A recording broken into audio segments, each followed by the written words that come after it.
এই ভিডিওতে যা যা থাকবে, প্রথমত আপনি জানতে পারবেন যে আবেদন করার নিয়ম কি, কেমনে আবেদন করতে হয়, টাকা পেমেন্টের নিয়ম কি, কোন নিয়মটা মানলে ভালো হয়, এবং টাকা জমার স্লিপ ডাউনলোড কিভাবে করবেন, এবং টাকা জমা হয়েছে কিনা এইটা চেক কিভাবে করবেন। সো প্রপার নিয়ম দেখে শুনে তারপর আবেদন করবেন, তা না হলে আপনার বোর্ড চ্যালেঞ্জ হবে না এবং আপনার রেজাল্ট ফেইলই থেকে যাবে। আসসালামু আলাইকুম রহমতুল্লাহ। আজকের ভিডিওতে আমি দেখাবো যে মাস্টার্স ফাইনালে যারা ফেল করেছেন কিংবা আশানুরূপ ফলাফল পান নাই, সো আপনারা ফলাফল বোর্ড চ্যালেঞ্জের আবেদন কিভাবে করবেন, কিংবা আপনারা যে ফলাফল পুনর্মূল্যায়নের আবেদন কিভাবে করবেন সঠিক নিয়মে আজকের ভিডিওতে আমি দেখাবো। এবং আপনাদেরকে আমি বলতে চাচ্ছি, যদি আপনারা আমার মাধ্যমে পার্সোনালি আবেদন করে নিতে চান, তাহলে আমার হোয়াটসঅ্যাপ নাম্বার দেখতে পাচ্ছেন, এই হোয়াটসঅ্যাপ নাম্বারে সুন্দর। এটাই ছিল আজকের ভিডিও। যদি আমার মাধ্যমে আবেদন করে নিতে চান, প্লাস 100 টাকা হোয়াটসঅ্যাপ নাম্বারে যোগাযোগ করুন, আবেদনটা করে দিব।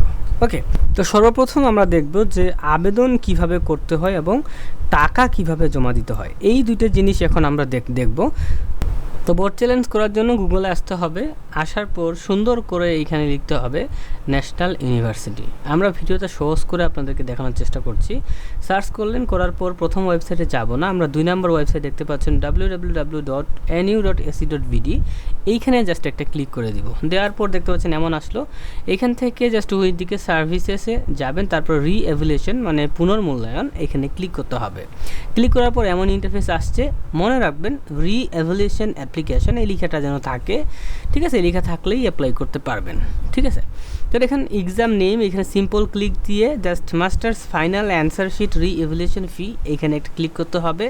আপনারা দেখতে পাবেন লাস্ট ডেট কত, এদিকে কিন্তু লেখা থাকবে। ওকে, আমরা কিন্তু এটা এর আগের বছরের প্রসেসটা দেখাচ্ছি, বাট সম্পূর্ণ প্রসেস সেম, আজকেই আবেদনটা শুরু হয়েছে। তারপর রেজিস্ট্রেশন নাম্বার, সিম্পল বিষয়, এইখানে হচ্ছে আপনার মাস্টার্স ফাইনালের যে রেজিস্ট্রেশন নাম্বারটি আছে, সেই রেজিস্ট্রেশন নাম্বারটা লিখবেন। লেখার পর সার্চ বাটনে একটা ক্লিক করতে হবে। ওকে, যে সার্চে ক্লিক করলেন, স্টুডেন্টের নাম, এখানে আপনার নামটা সুন্দর করে চলে আসলো। সো আপনার এই জায়গার নাম এবং আপনার অ্যাডমিট কার্ডের নাম সেম আছে কিনা দেখবেন। তারপর সবচেয়ে গুরুত্বপূর্ণ, এখানে মোবাইল নাম্বার দিতে হবে। মোবাইল নাম্বার এখানে আপনি যে কোনো একটা মোবাইল নাম্বার দিবেন। তারপর দেখতে পাচ্ছেন সাবজেক্ট, হ্যাঁ, পেপার কোড, কোন সাবজেক্টে আপনি আবেদন করতে চাচ্ছেন সেইটাতে জাস্ট হচ্ছে যে ঘর দেখতে পাচ্ছেন, ছোট ছোট ঘর, সেই ঘরগুলোতে একটা করে টিক মার্ক দিতে হবে। সো আমি যেটাতে আবেদন করতে চাচ্ছি এই সাবজেক্টে সুন্দর করে আমি একটা টিক মার্ক দিয়ে দিচ্ছি। ওকে, তো আমি যেটাতে করব, এই যে দেখতে পাচ্ছেন এইটা। সো একটা সাবজেক্ট দিলাম, তার জন্য এখানে একটা আসলো, দুইটা দিলে কিন্তু এখানে দুইটা আসতো। তারপরে সাবমিট করব। তো আপনি একটা দিবেন না দুইটা দিবেন, দেওয়ার পর সাবমিট করলে আপনাকে বলবে যে পেপার কোডগুলো ঠিক থাকলে ওকে করুন, না থাকলে ক্যান্সেল করুন। তো এইখানে আমরা দেখতে পাচ্ছি আমাদের পেপার কোড ঠিক আছে, তো আমরা ওকে করলাম। ওকে করার পর আপনার সামনে এমন ইন্টারফেস আসবে। এখন দেখবেন কিভাবে পেমেন্ট করতে হয়। ভুলেও ডাউনলোড পে স্লিপ এখানে ক্লিক করবেন না। সো আমাদেরকে ক্লিক করতে হবে অনলাইন পেমেন্ট যে বাটনটা দেখতে পাচ্ছেন, এখানে ক্লিক করে বিকাশের মাধ্যমে টাকা পে করব। সো ক্লিক করার পর আমাদের সামনে দেখতে পাচ্ছেন ট্রানজ্যাকশন অ্যামাউন্ট 2400 দেখাচ্ছে। মানে মূলত আমরা কিন্তু হচ্ছে দুইটা সাবজেক্টের আবেদন করব, তার জন্য 2400, এবং নিচে মোবাইল ব্যাঙ্কিং ক্লিক দিবেন। দেওয়ার পর এখান থেকে বিকাশ সিলেক্ট করতে হবে।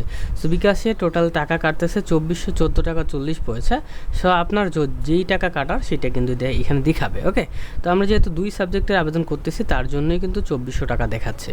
তো সিম্পল বিষয়, আমরা এখান থেকে কনফার্মে ক্লিক করব। একটা কনফার্মে ক্লিক করার পর ভাই এইখানে জাস্ট হচ্ছে আমাদের বিকাশে 2415 টাকা আছে। সো আমি কি করব, আমি সুন্দর করে আমার বিকাশের যে বিকাশে আমার টাকা ঢোকা আছে সেই বিকাশ নাম্বারটি কিন্তু আমি এখানে দিয়ে দিব। তো আমার বিকাশ নাম্বার আমি এখানে দিচ্ছি। দেওয়ার পরে আমি জাস্ট এখানে কনফার্ম করব।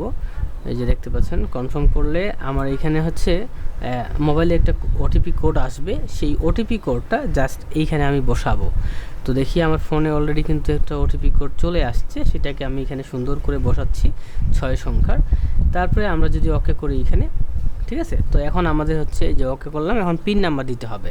সো পিন নাম্বারটি দিলেই কিন্তু আমাদের যে টাকাটি, এই টাকাটা কিন্তু এখান থেকে কিন্তু কেটে নেবে। ওকে, সো দেখতে পাচ্ছেন পিন নাম্বার আমাদের সাকসেসফুল হয়ে গেছে এবং আমাদের টাকাটি তারা কেটে নেবে। এখন এখানে পেমেন্ট সাকসেসফুল লেখা আছে, দেখতে পাচ্ছেন, মানে আমাদের কিন্তু টাকা পেমেন্ট করা সাকসেসফুল হয়ে গেল। ঠিক আছে, দেখতে পাচ্ছেন সাকসেসফুল, এবং লিখে আছে your payment is successfully receive. তো এইভাবেই মূলত হচ্ছে আবেদন করতে হয়।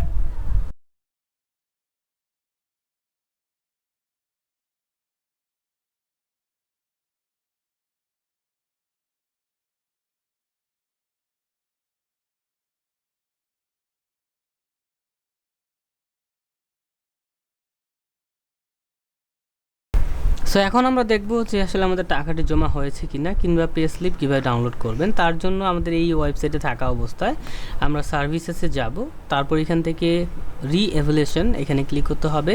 এখান থেকে ভাই এই যে চেক পেমেন্ট এখানে ক্লিক করতে হবে। তারপর সিম্পল বিষয়, এখানে আপনার যে রেজিস্ট্রেশন নাম্বারটা আছে সেই রেজিস্ট্রেশন নাম্বারটা সুন্দর করে কিন্তু বসাইতে হবে। তো আমাদের রেজিস্ট্রেশন নাম্বারটা আমরা বসালাম, তারপর ফাইন্ডে ক্লিক করলাম।